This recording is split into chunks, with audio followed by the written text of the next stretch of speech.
ವಾಲಿಯು ಕಿಷ್ಕಿಂಧೆಯ ವಾನರ ರಾಜನಾಗಿದ್ದನು. ಪುರಾಣಗಳ ಪ್ರಕಾರ ವಾಲಿಯು ಇಂದ್ರದೇವನ ಅನುಗ್ರಹದಿಂದ ಜನಿಸಿದವನು. ಅವನ ತಮ್ಮನಾದ ಸುಗ್ರೀವನು ಸೂರ್ಯದೇವನ ಅನುಗ್ರಹದಿಂದ ಜನಿಸಿದನು. ಬಾಲ್ಯದಿಂದಲೇ ವಾಲಿ ಅಪಾರ ಬಲಶಾಲಿ, ಸಾಹಸ ಮತ್ತು ಯುದ್ಧ ಕೌಶಲ್ಯವನ್ನು ಹೊಂದಿದ್ದನು. ವಾಲಿಗೆ ಒಂದು ಅದ್ಭುತ ವರವಿತ್ತು. ಯಾವ ಶತ್ರುಯೊಂದಿಗೆ ಯುದ್ಧ ಮಾಡಿದರೂ ಅವರ ಶಕ್ತಿಯ ಅರ್ಧ ಭಾಗ ವಾಲಿಗೆ ಸೇರುತ್ತಿತ್ತು. ಇದರಿಂದ ವಾಲಿಯನ್ನು ಸೋಲಿಸುವುದು ಯಾರಿಗೂ ಸಾಧ್ಯವಾಗುತ್ತಿರಲಿಲ್ಲ. ಅವನು ಸಾವಿರಾರು ಆನೆಗಳ ಬಲವನ್ನು ಹೊಂದಿದ್ದ. ಒಮ್ಮೆ ದುಂದುಬಿ ಎಂಬ ಬಲಶಾಲಿ ರಾಕ್ಷಸನು ವಾಲಿಗೆ ಯುದ್ಧಕ್ಕೆ ಸವಾಲು ಹಾಕಿದನು. ಭೀಕರ ಯುದ್ಧದ ನಂತರ ವಾಲಿಯು ದುಂದುಬಿಯನ್ನು ಕೊಂದು ಅವನ ದೇಹವನ್ನು ಬಹಳ ದೂರ ಎಸೆದನು. ಆ ದೇಹವು ಮತಂಗ ಋಷಿಯ ಆಶ್ರಮದ ಮೇಲೆ ಬಿದ್ದಿತು. ಕೋಪಗೊಂಡ ಮತಂಗ ಋಷಿಯು ವಾಲಿ ಈ ಪ್ರದೇಶಕ್ಕೆ ಕಾಲಿಟ್ಟರೆ ಅವನ ತಲೆ ಸಿಡಿದು ಹೋಗುತ್ತದೆ ಎಂದು ಶಾಪ ನೀಡಿದನು. ಒಂದು ರಾತ್ರಿ ಮಾಯಾವಿ ಎಂಬ ರಾಕ್ಷಸನು ಅರಮನೆಯ ಮುಂದೆ ಬಂದು ವಾಲಿಗೆ ಯುದ್ಧಕ್ಕೆ ಆಹ್ವಾನ ನೀಡಿದನು. ವಾಲಿಯು ಅವನನ್ನು ಬೆನ್ನಟ್ಟಿದನು. ಸುಗ್ರೀವನು ಜೊತೆಯಾಗಿ ಹೋದನು. ರಾಕ್ಷಸನು ಒಂದು ಗುಹೆಯೊಳಗೆ ಹೋದನು. ವಾಲಿಯು ಸುಗ್ರೀವನಿಗೆ ನಾನು ಹೊರಗೆ ಬರುವವರೆಗೂ ಕಾಯು ಎಂದು ಹೇಳಿ ಗುಹೆಯೊಳಗೆ ಹೋದನು. ಬಹಳ ದಿನಗಳ ನಂತರ ಗುಹೆಯಿಂದ ರಕ್ತ ಹರಿಯತೊಡಗಿತು. ವಾಲಿ ಸತ್ತನೆಂದು ಭಾವಿಸಿ ಸುಗ್ರೀವನು ದೊಡ್ಡ ಕಲ್ಲಿನಿಂದ ಗುಹೆಯ ಬಾಗಿಲನ್ನು ಮುಚ್ಚಿ ರಾಜ್ಯಕ್ಕೆ ಹಿಂತಿರುಗಿದನು.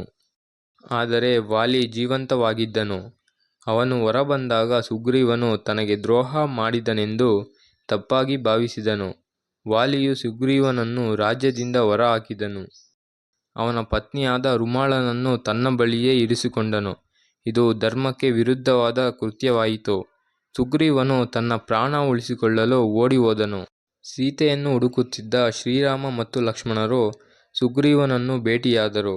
ಸುಗ್ರೀವನು ಸೀತೆಯನ್ನು ಹುಡುಕಲು ಸಹಾಯ ಮಾಡುವುದಾಗಿ ಹೇಳಿದನು. ಬದಲಾಗಿ ಶ್ರೀರಾಮನು ವಾಲಿಯನ್ನು ಸಂಹರಿಸುವುದಾಗಿ ಮಾತು ಕೊಟ್ಟನು. ವಾಲಿ ಮತ್ತು ಸುಗ್ರೀವನ ಯುದ್ಧ. ಸುಗ್ರೀವನು ವಾಲಿಗೆ ಯುದ್ಧಕ್ಕೆ ಸವಾಲು ಹಾಕಿದನು.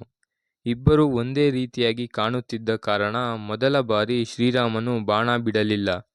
ಎರಡನೇ ಬಾರಿ ಸುಗ್ರೀವನ ಕುತ್ತಿಗೆಗೆ ಹೂಮಾಲೆ ಹಾಕಲಾಯಿತು.